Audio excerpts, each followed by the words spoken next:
सोचिए, एक 72 साल की वृद्ध, सामने अंग्रेज़ों की राइफल्स और गोलियां पे गोलियां चल रही हैं। उसको भी गोलियां लगी, वृद्ध महिला को। तब भी उनका हाथ तिरंगे से नहीं हटा और ना ही उन्होंने तिरंगा को नीचे गिरने दिया। कौन थी ये महिला? ये कोई कहानी नहीं है, कोई फिक्शन नहीं है, किसी मूवी का सीन नहीं है।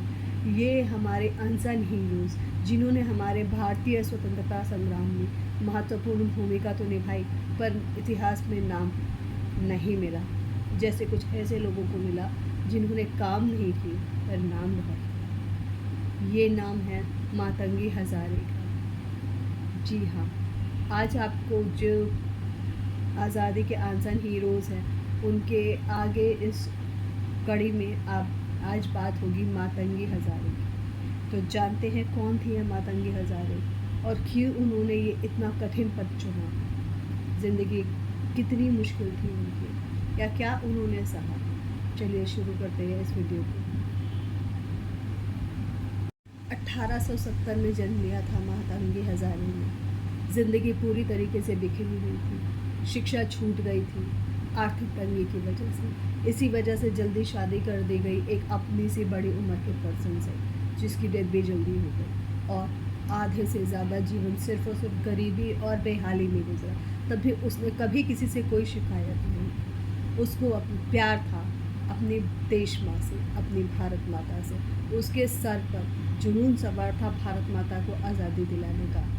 एज बढ़ती जा रही थी, जज्बा कम नहीं हो रहा था, और इतनी विकट और विपरीत परिस्थितियों में भी उन्होंने जो हाथ थामा वो था भारतीय स्वतंत्रता संग्राम में शामिल होने का। बिना किसी डर, बिना किसी हिचक के एक बड़ी एज की महिला सबसे आगे सबको लीड कर रही है। इमेजिन कर सकते हो 72 साल का कोई पर्सन अपनी लाइफ में ऐसा अभी कर पाएगा, जब तक कि वो एक फ्रॉड सोशलिस्ट ना हो, जिसको मीडिया की परवाह हो कि मीडिया मुझे कवर करे या नहीं। उनका नाम कहीं नहीं है। कहीं आपको मुश्किल से एक आध चैप्टर मिल जाएंगे, वो भी बंगाल में। पूरे भारत में उनका कोई मान सम्मान वैसा नहीं है जैसा वो डिज़र्व करते थे। मातंगी की कहानी बहुत दुख भरी, बहुत मन को हिला देने वाली। आज हम छोटी सी बातों से डिप्रेस्ड हो जाते हैं। जिस मेधावी छात्रा जिसकी पढ़ाई छूट गई, अच्छी बेटी जिसने अपने माता पिता के कहने पे वृद्ध से शादी कर ली क्योंकि पैसों की कमी थी, वैवाहिक जीवन तबाह था, पति की मृत्यु भी हो गई, बहुत सारे विकट परिस्थितियों के बाद भी जिसने हार न माना, वो थी मातंगी हज़ारे।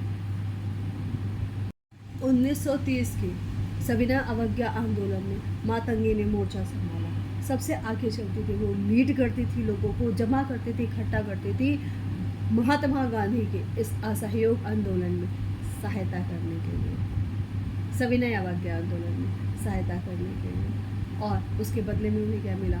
लाठी चार्ज, पुलिस के जेल में डाल दिया गया, खाना नहीं मिला, घर वर सब ले लिया गया, जितना भी था उसको तोड़ दिया गया। परेशानियों से जीवन भरा था, पर मातंगी ने हार नहीं मानी। नाम ही माता रानी पर था, मातंगी, तो हार कैसे मान लेती? वो वीरांगना, वो वृद्ध होते हुए भी वृद्ध नहीं थी। उसका जोश और जज्बा वैसे ही था।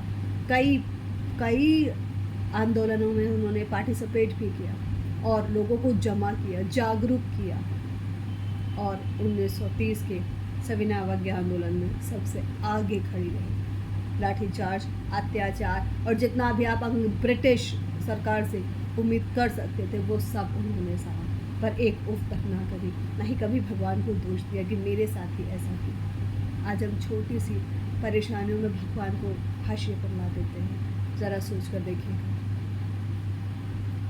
29 सितंबर 1942 का दिन था वो, जिस दिन भारत छोड़ो आंदोलन में मातंगी ने बहुत बढ़ चढ़ कर भाग लिया और लोगों को इकट्ठा किया, भीड़ को जुटाया और चल पड़े पुलिस स्टेशन की तरफ। उन सब को लेकर भारत छोड़ो आंदोलन के लिए करने के लिए सबसे आगे थी मातंगी। उम्र का कोई प्रभाव उनके इस निष्ठा पर नहीं पड़ रहा था। देश माँ के आगे वो अभी भी अपने आप को 16 साल का यंग पर्सन ही समझते थे। जो जज्बा उनके अंदर था वो हमारे 15-16 साल के बच्चों से, युवाओं से कहीं ज़्यादा था। उस 72 साल की वृद्धा का जोश।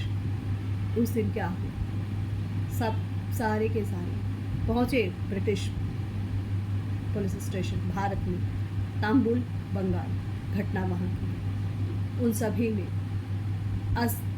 बिना हथियारों के हाथों में तिरंगे और वंदे मातरम का घोष करते हुए आगे बढ़ते जा रहे थे। अचानक से पुलिस ने उन सब पर फायरिंग करी। पहली गोली मातंगी माता के हाथ में लगी। हाथ से खून बह रहा था, उम्र ज़्यादा थी पर जज्बा बहुत ज़्यादा था। 3 गोलियां उनके पेट पर लगी।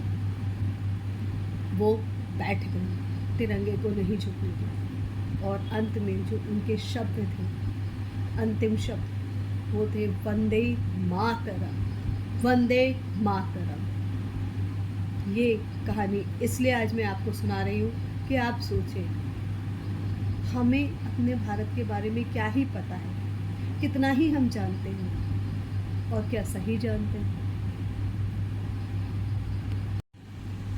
29 सितंबर 1942 को मातंगी शहीद हो गई। उससे क्या हुआ? उससे हुआ ये कि उस वक्त का युवा उनकी मृत्यु से, उनकी कामों से देखकर जोश से भर गया। उसने भी एक हुंकार भरी, भारत माता की जय, वंदे मातरम। ये मातंगी मरी ज़रूर थी पर उस वक्त के भारतीय युवाओं के लहू में दौड़ रही थी मातंगी। उन सब में एक एक मातंगी हो गई थी। अब सोचिए, ब्रिटिशर्स को एक मातंगी संभालना मुश्किल था, इतनी सारी मातंगी को कैसे संभालें? प्रश्न बहुत विकट था। उत्तर आप जानते हैं, क्या किया होगा ब्रिटिश साम्राज्य ने। मातंगी हजारे का नाम बंगाल में तो लोग जानते हैं, पर क्या पूरे भारत में उनको नहीं जानना चाहिए? आज मैंने आपको ये स्टोरी मातंगी हजारे की इसलिए सुनाई है ताकि आप सभी तक ये पहुँचे कि हमारे देश में वीरता का क्या लेवल है। उम्र बाध्य नहीं करती आपको, बाध्य करते हैं आपके खुद के फियर्स। उस वक्त मातंगी के पास में क्या चीज़ें थी जो अभी आपके पास नहीं है? बताओ। भारत माता के लिए जज्बा जो अब नहीं। 15 अगस्त को दिखेगा, 26 जनवरी को दिखेगा और रील्स बनेंगी इस पर। इंसान फोर्स के कपड़े पहनेगा, उस पर रील्स बनाएगा और बहुत सारे इडियट्स उस पर लाइक देंगे। और वो ये भूल जाते हैं, ऐसी रील्स बनाने वाले, ये लाइक उनके लिए नहीं, भारत देश के लिए। और अगर आप भी इसी टाइप के देशभक्त हैं तो अपनी देशभक्ति को एक बार चेक कर लीजिएगा। और मेरे प्यारे यजमानों, अगर आप ऐसे ही अनसन हीरोज़ के बारे में और जानना चाहते हैं तो प्लीज़ इस वीडियो को लाइक करिएगा, सब्सक्राइब करिएगा, शेयर करिएगा, ताकि माता मातंगी का कहानी दूर दूर तक जाए, लोग जाने उन्हें कौन थी मातंगी। सिर्फ बंगाल की नहीं थी, वो पूरे भारत की थी। आशा करती हूँ आपको ये वीडियो पसंद आया होगा और आप इसे लाइक भी करेंगे, शेयर तो करेंगे और कमेंट भी करेंगे। भारत माता की जय या वंदे मातरम तो बोल ही सकते हैं। आप तो 72 साल के नहीं होंगे। प्रणाम।